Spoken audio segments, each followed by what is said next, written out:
governments have turned into fucking kangaroo zoos.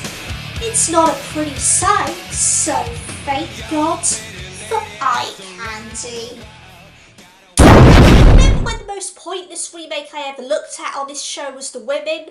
Talk about a more innocent time. Because for today's episode, we're going to get down and dirty with a late 90s remake of everybody's favourite action-packed, over-the-top, macho movie extravaganza, Casablanca. Wait, what? If you know anything about good cinema, then I probably shouldn't have to tell you what Casablanca's all about, because it's kind of a classic, and if you haven't seen it by now, then you really should. But regardless, here's the basic rundown. Humphrey Bogart plays Rick, a cynical American expat who runs a nightclub in Casablanca at the height of the Second World War.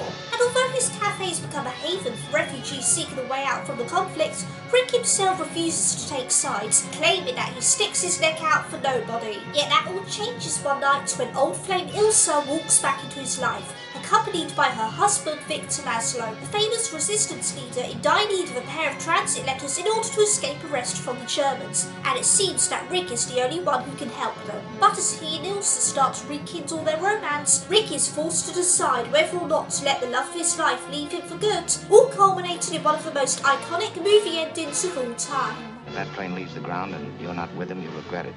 Maybe not today, maybe not tomorrow, but soon and for the rest of your life. But what about us? We'll always have Paris. Oh sure, that all sounds very interesting if you like old films, but how are the kids of today going to relate to this so-called masterpiece? Where's all the action and the explosions? And Ingrid Bergman doesn't even show her tits once. But don't you worry, 18 to 24-year-old age demographic, because this golden oldie got sexed up for a whole new generation. Meet the younger, sexier Casablanca, Barb Wire. Yes, this was a thing that happened. Technically, Barb Wire is also an adaptation of the Dark Horse comic book series of the same name, but only in the loosest sense of the word. And we're not here to talk comics, we're here to compare and contrast two very different movies from two very different time periods. One's a 1940s wartime romance, the other is a softcore porno disguised as science fiction. But which film is better? Obviously Casablanca, but in what ways does the latter movie suck? Well, if you don't want to know the answer, then don't bother watching my show. This is Poindexta, and this is Barbed Wire. Both movies begin with an introduction explaining the political situation of their respective settings. Now, Casablanca opens up in a rather creative way by showing a revolving globe that turns into a map of Europe, superimposed with scenes of refugees fleeing, while voiceover delivers a clear yet ominous description of what people were willing to do in order to be free. Here, the fortunate ones, through money or influence or luck, might obtain exit visas and scurry to Lisbon. And from Lisbon to the New World. But the others wait in Casablanca, and wait, and wait, and wait.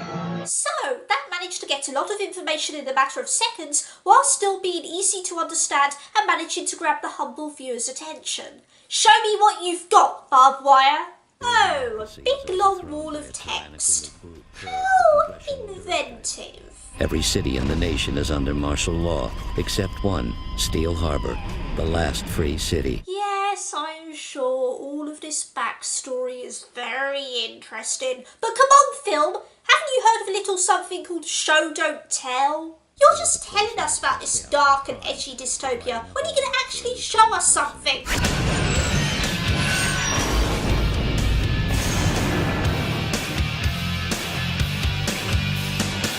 Oh good God, I changed my mind! You're showing too much, Barbed Wire! You're showing so much of yourself. Behold, ladies and gentlemen, the only two reasons why anyone even paid money to see this movie in theatres, and they're both fake anyway.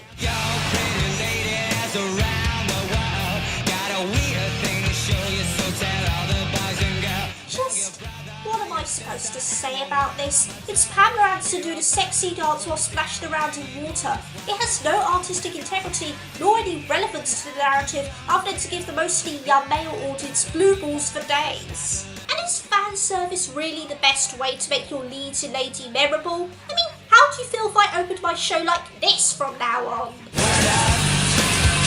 Everybody say, when you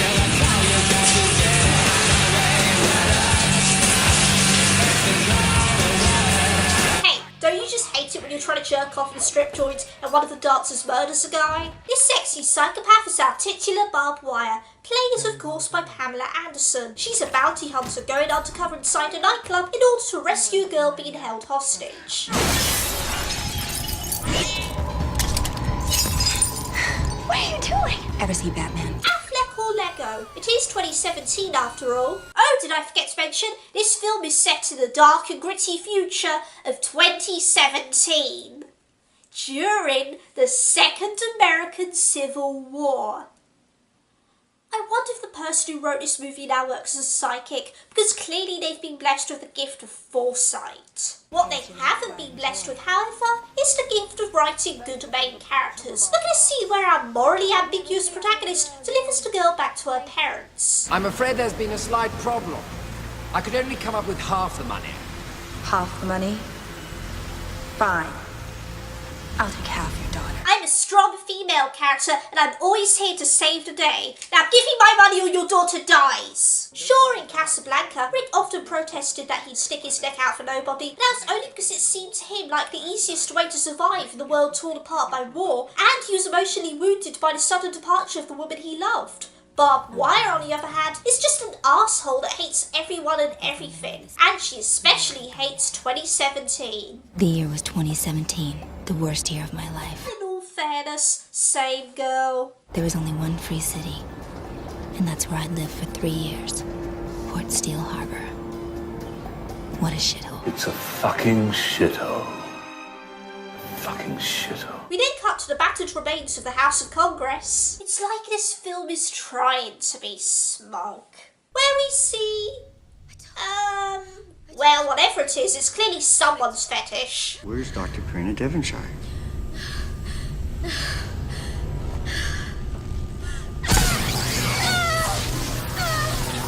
Ted Cruz's taste in pornography just keeps getting creepier and creepier. So this lady is being tortured for information about a former government scientist known as Cora D, who's gone rogue and is currently headed towards Steele Harbor to meet the resistance in order to head out of the country and spread the word about a bioweapon that her ex-superiors are developing. Now, I just barely managed to explain all of that to you in plain English because I'm smart and that's a fact. This movie, on the other hand, only thinks that it's smart, because there are many, many scenes where the dialogue is nothing but exposition. And if you feel like falling asleep while all the other characters drone on and on about what's going on, then don't worry, because that same information gets repeated to us several times throughout the film, in a feeble attempt to tell something resembling a story. And though Casablanca also devoted entire sequences to delivering exposition, it was still done in a witty and conversational manner, which helped develop the characters and their own individual stories without resorting to a monotone description of the plot while it's happening in real time.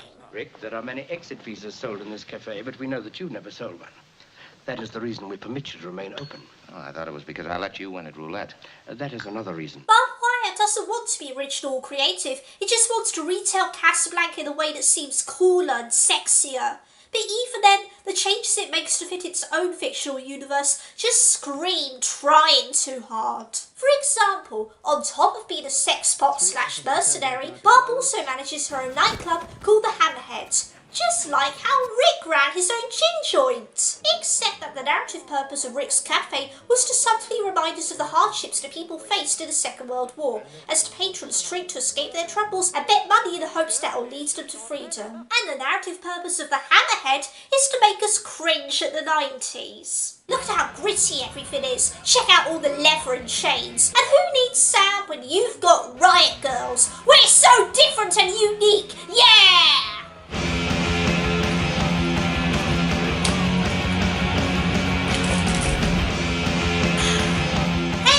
Anybody understand the cultural context of this place?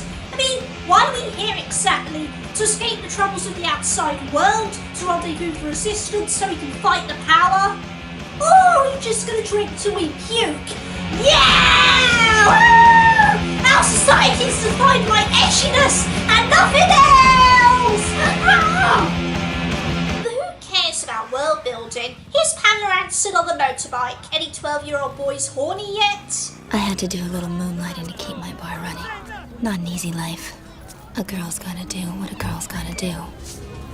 And in this world, you gotta use everything you got. Oh, now Barb's a prostitute. Good to see our main female character can't possibly run a profitable business on her own without also doing sex work on the side. So brave, 90s. So progressive. Barb enters the apartment of Mr. Krebs. Yeah, if only. Who just so happens to have a pair of contact lenses that, if they fell into the right hands, would allow someone to get past the retinal scan at Steel Harbour Airport so they can get on the plane without any complications. Oh wait, I forgot. The main audience for this film doesn't care about the plot. They just want to see Pamela Anderson engaged in BDSM roleplay. Did you wash your hands? No. I was bad. Be careful what you wish for, boys.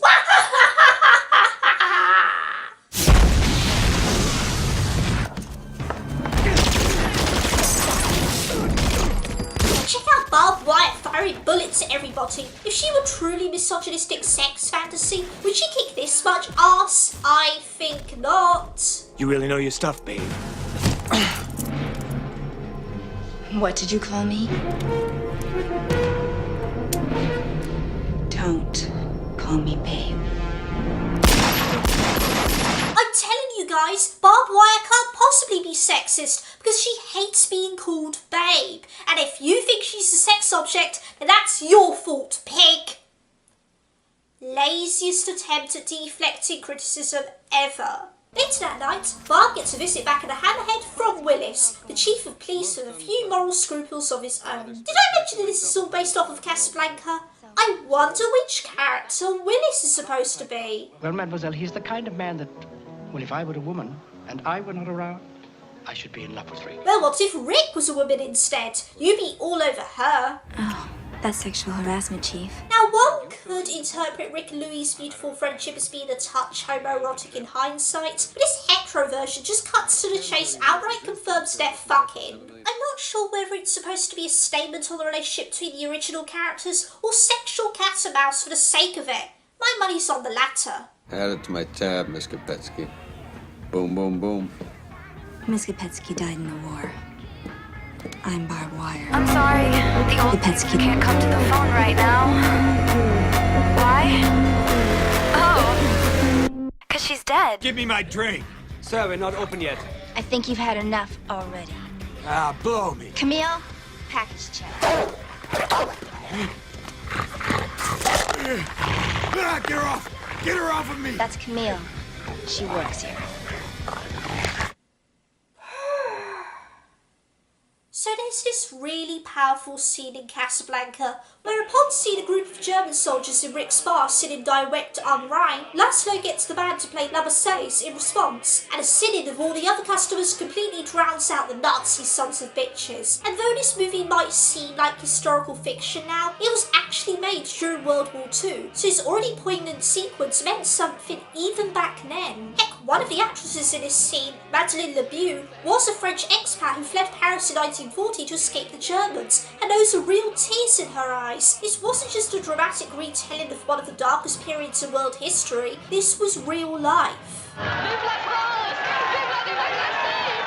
that is what perfect cinema is made of.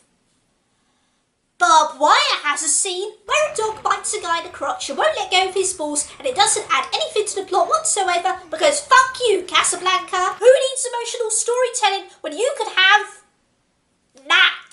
Also, in 2017, the US government is the new Third Reich. What a bittersweet parallel. This is our main villain, Connell Pricer, leader of the Congressionals, and despite him being an actual American Nazi, Barb Wire still has the gall to pull the I don't take sides card. Barb has a very keen sense of commerce. She's a fugitive, a traitor, Steel Harbor. Her name is Dr. Corinna Devonshire, but you may have heard of her as Square D. Stop repeating yourself! We already know all of this shit! Very interesting woman.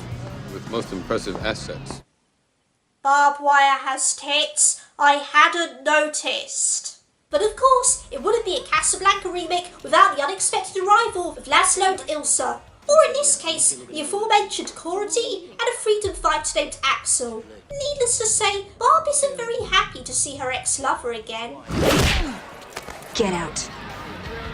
Look, I need your help. Rotten hell. Of all the lazy remakes in all of Hollywood in all the 90s, he walks into mine. But will you just trust me, please? Trust you? Like I did in Seattle?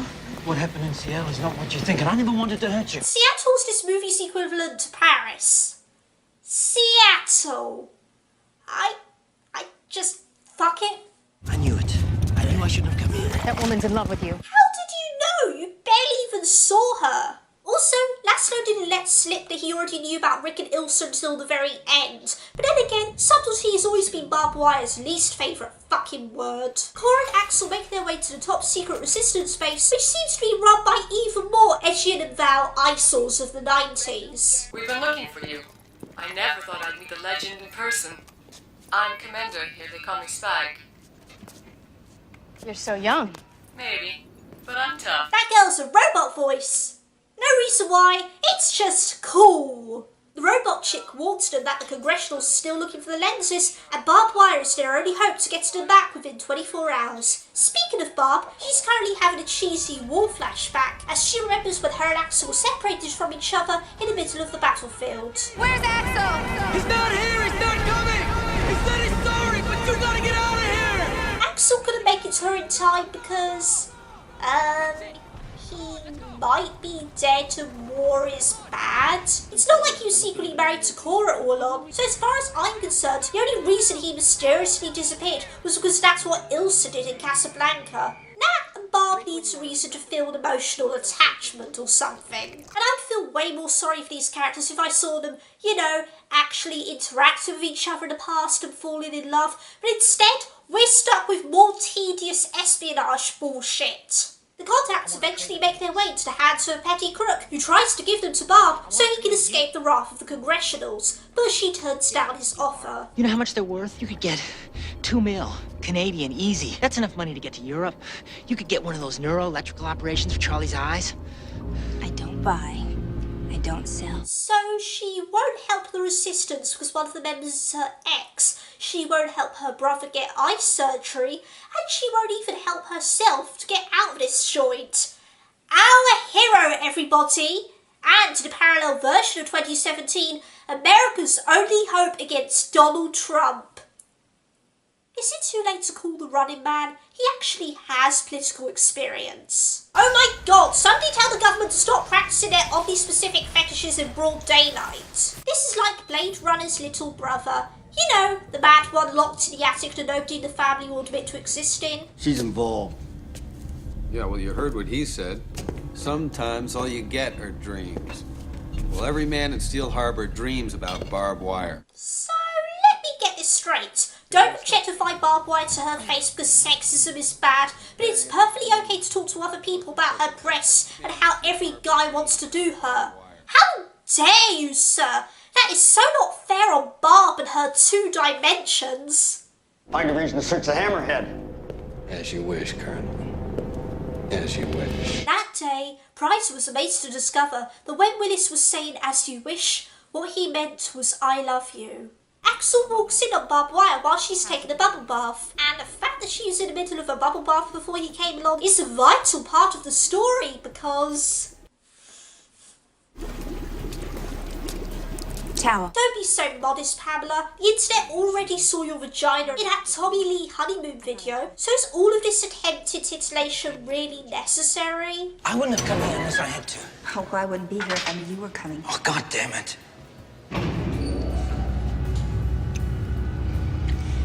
Amazing. 10 out of 10 characterization. Such an emotional love story. Absolutely outstanding. Oh, I'm sorry. I was just remembering this fan fiction I was reading on my phone earlier. That scene I just watched sucked.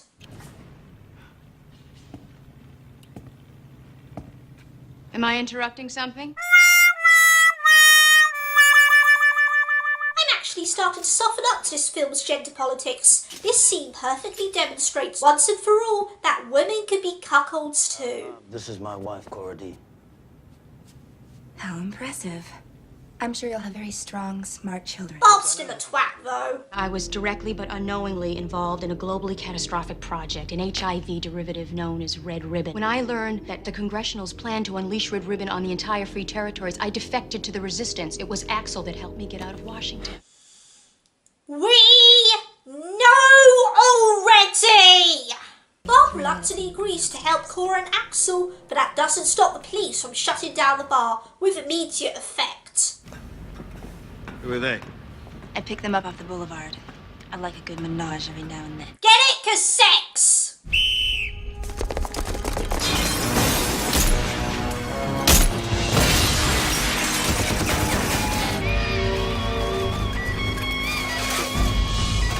Hey, there's a guy playing the electric guitar back here. Tell him to get the fuck out. Fortunately, Barb's previously mentioned blind brother Charlie manages to find the contact lenses amidst all the ruckus, so naturally the first thing she does is hand them over to the good guys straight away. We can give them to Axel and help them escape. Not so fast. This is our ticket to Europe. Hey, they don't belong to us. Finders keepers. Hey, I still believe in fighting for what's right. Oh, cheer up, baby brother. We're rich. Well, excuse me for expecting Barb Wire to not act like a total bitch for once. Drive faster, Pamela. You're going to be late for your audition for the Mad Max porn parody Fury Chode. Hey, the only other options were the Road Warrior or Beyond Cunterdome. Can't blame a girl for trying. Big Fatso. How's the king of the underworld? Well, well, well. It isn't Barb the Buxom. A gesture. Ooh, donuts. Good God, it's like Jar Jar Binks fused with Jabba the Hutt. Barb offers to sell the lenses to Kim Fatso in exchange for $1 million to one-way ticket out of this hellhole. Although, in my opinion, Kim Fatso would be better off with a wafer thin mint. But seriously, why is he even a character in this film? And how come he looks like that? Well, once again, because it's different and cool. Just like that robot voice girl from before. Speaking of, where is she now?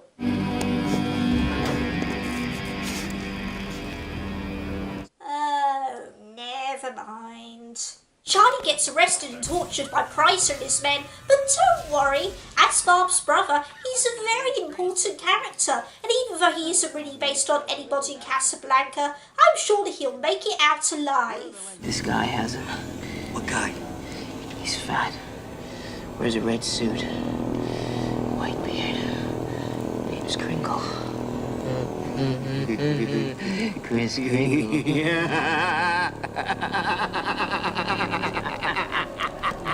Merry Christmas.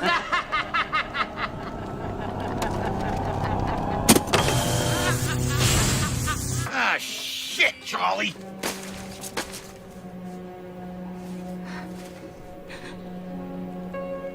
I have been emotionally compromised. The American Nazis killed my brother. I'm taking back my centrist views because now this conflict affects me personally. Gee, Barb, I know you're pissed off because your brother died, but I hope you're planning to share all of those firearms. Does the word overkill mean anything to you?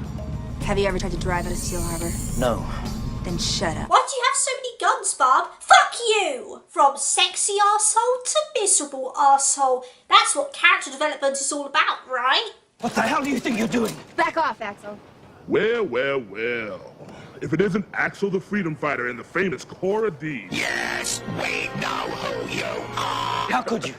How many times do I have to tell you? I don't take sides. I'm in this for me only. Right, Big Fatso? Ooh, look at me! I'm Barb Wire. I don't take sides. I don't care about anyone but myself. I'm so daring and edgy. Well, riddle me this. If you don't care about anything or anyone, then why the hell should anybody watching your film care about you? Babe. But it turns out that Kim Fatso was working with the Congressionals all along, and it looks as though it's the end of the road for our heroes. But Willis secretly hands Barb a grenade, which results in a great big over-the-top action sequence. Because if Casablanca is such a classic, then how come there wasn't any car chases? And I bet Humphrey Bogart never blew up any Nazis while riding a motorbike, but who cares about Humphrey Bogart? Because as far as we're concerned, movies aren't worth shit unless there's explosions and titties and unique aesthetics for the sake of it. Different is always good. New is greater than old. Fuck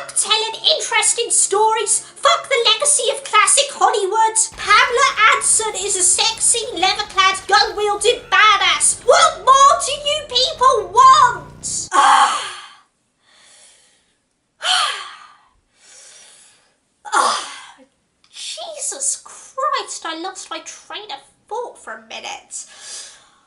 Oh, where was I? Oh yeah, climax of the movie. Where are you, bastard?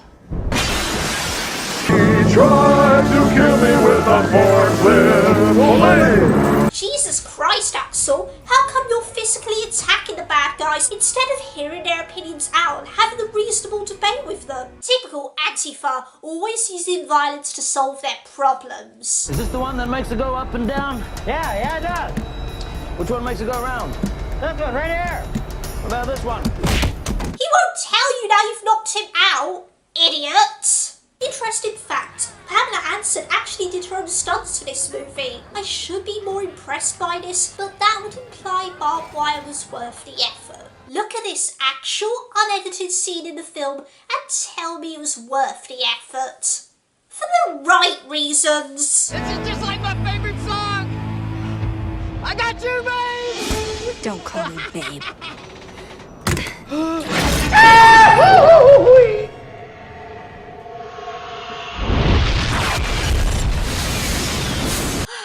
We'll always have pyrotechnics. With Bryson now defeated, everyone makes it to the airport in time, and Barb finally gives Cora the contact lenses, even though she should have done it ages ago. No, not gonna get angry again.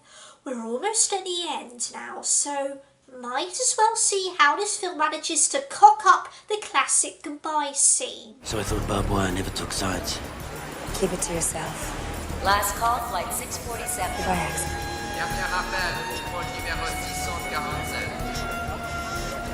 Goodbye.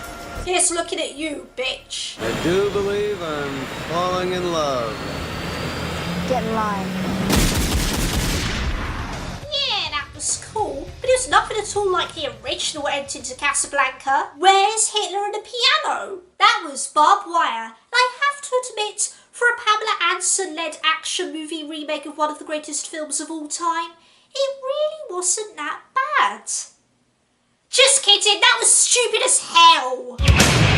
Barbed Wire is a step-by-step guide on how not to make a Hollywood blockbuster. Not only is the basic plot derivative of a more famous movie, but even when it tries to be original, the end result is just a confusing, poorly structured mess. This fictional universe's dystopia isn't very unique. It doesn't have any defining features that make it stand out above other cinematic dystopias, unless you think pretentious cybergoth Mad Max wannabe is a worthy substitute for creativity. And let's be honest, Pamela Anderson is only credited as an actress in this movie for professionalism's sake. Her role might as well be a blow-up doll crossed with an angry golden retriever. What else is there left to say about Barbed Wire that hasn't been said already? The story's a shameless Casablanca ripoff. Barb herself is an awfully written female character, and if all the film's futuristic settings bear an eerie resemblance to modern times, why did this one, with its second American Civil War, have to be so bloody apt?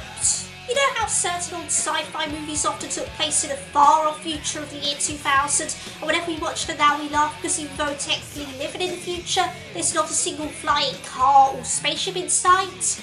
Well, as somebody watching Barbed Wire in 2017, all I'm stuck with is a depressing reminder that there's only one blonde American with orange skin and huge tits roaming the planet, and his name ain't Barb. This is Poindexta, and this is the other reason why 2017 sucks.